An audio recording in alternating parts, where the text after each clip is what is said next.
Is check on stories we're following for you on Whdd Radio. Last night, an email went out from Region 1 Superintendent to Lee H. Kellogg School students and Region 1. Over the weekend, they received notification that several middle school teachers at the Lee H. Kellogg School will be absent today due to illness.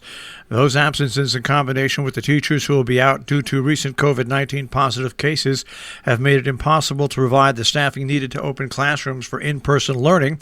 Therefore, all Lee H. Kellogg students will be making the switch to distance learning effective today and will return for in-person learning on Tuesday, January 5th.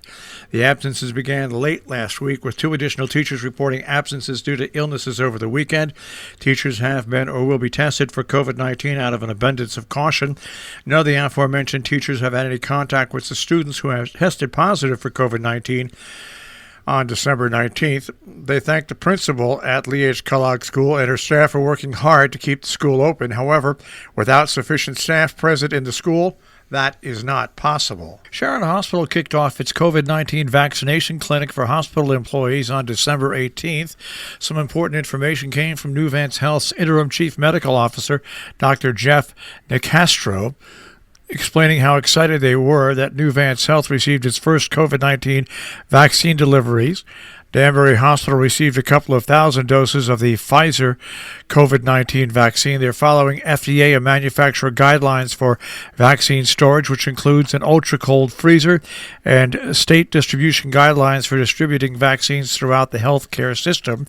This week, they dispersed vaccines from Danbury Hospital to sister hospitals in Connecticut, New Milford Hospital, Norwalk Hospital, and Sharon Hospital. The amount per hospital varies depending on the need at each hospital. Important to know that those are initial doses. They expect to receive more doses as vaccines are made available by the state of Connecticut. According to federal and state distribution guidelines, vaccines are currently available in limited supply for healthcare workers and nursing home residents. Sharon Hospital will offer vaccines to all our healthcare workers following those guidelines.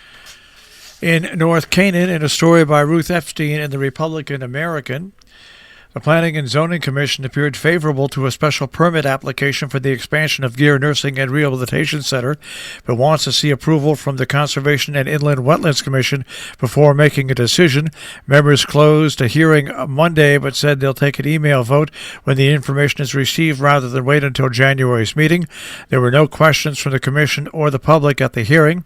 Anthony and Lou Allegrone from Allegrone Construction of Lenox, Massachusetts, made the presentation, noting they've been working on the project for 5 years.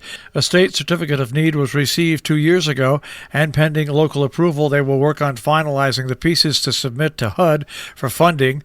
Gear CEO Kevin O'Connell has said the facility, which would have 120 beds, the same as the current one, would be financed through a $30 million HUD loan and $11 million through a state certification of need. He said the $11 million should come back to Gear over time through Medicaid rates. The new single-bed center will sit on 18 acres of a 46-acre parcel just south of the current facility on South Canaan Road. It'll be 86,000 square feet on a 29,000 square footprint. Quick action by firefighters in Copake confined flames to one room in a house fire.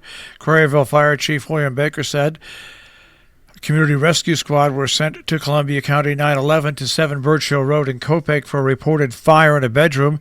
When firefighters arrived, they began extinguishing the fire, requesting mutual aid from Hillsdale Fire Company, who responded with interior firefighters. Firefighters were able to put the fire out in about 20 minutes and began checking the rest of the home to make sure the fire did not spread. There was smoke and heat damage to other areas of the home's second floor. Everybody got out of the house safely. There were no reported injuries. The cause is believed to be careless smoking. To protect town employees from COVID-19 among rising counts across the state, Great Barrington officials are now limiting access to municipal buildings. It begins today and it will go until further notice. Any visits require appointments. Officials ask that business be conducted online or by mail or phone whenever possible. According to a statement released, payments can also be deposited in a drop box outside Tyne Hall. Claire Teague Senior Center is closed but can be reached by phone or email. The center continues to provide prepackaged lunch meals and free baked goods for pickup on weekdays, as well as transportation assistance. Contact the center a day in advance for assistance. Town libraries are closed for public visits, and borrowing can be arranged online or by phone. Curbside pickup is available at both Mason and Ramsdale libraries. Despite comparatively low and dropping COVID-19 case counts in Great Barrington, rising infections across Massachusetts and the current hospitalization rate in Pittsfield has sparked the new policy. Contango would have a 2021 summer season, even if the COVID-19 pandemic is still active, despite the nationwide rollout of vaccine and ongoing health and safety policies. No official announcement is expected until mid or late March. Boston Symphony Orchestra President and CEO Mark Volpe said during a remote appearance this past week at the Tanglewood Business Partners Virtual Holiday Festival. But the orchestra is determined, if at all possible, to welcome in-person audiences for programs this summer, according to a follow-up statement issued by the BSO on Thursday, referring to a robust organization-wide planning process. A reminder, with all this snow on the ground now, please shovel out any fire hydrant near your home, even if it's not in your yard, because if it's needed, it would be used. Even if it's 1,200 feet away, please shovel a minimum of 3 feet all the way around those hydrants. Region 1 Board of Education has a special meeting today at 1:30 in the high school library, or Zoom meeting, demonstration of a UVC mobile air sanitizer. No action is anticipated. Town of Dover Planning Board has their regular meeting today at Duncan Hill Road in the town of Dover.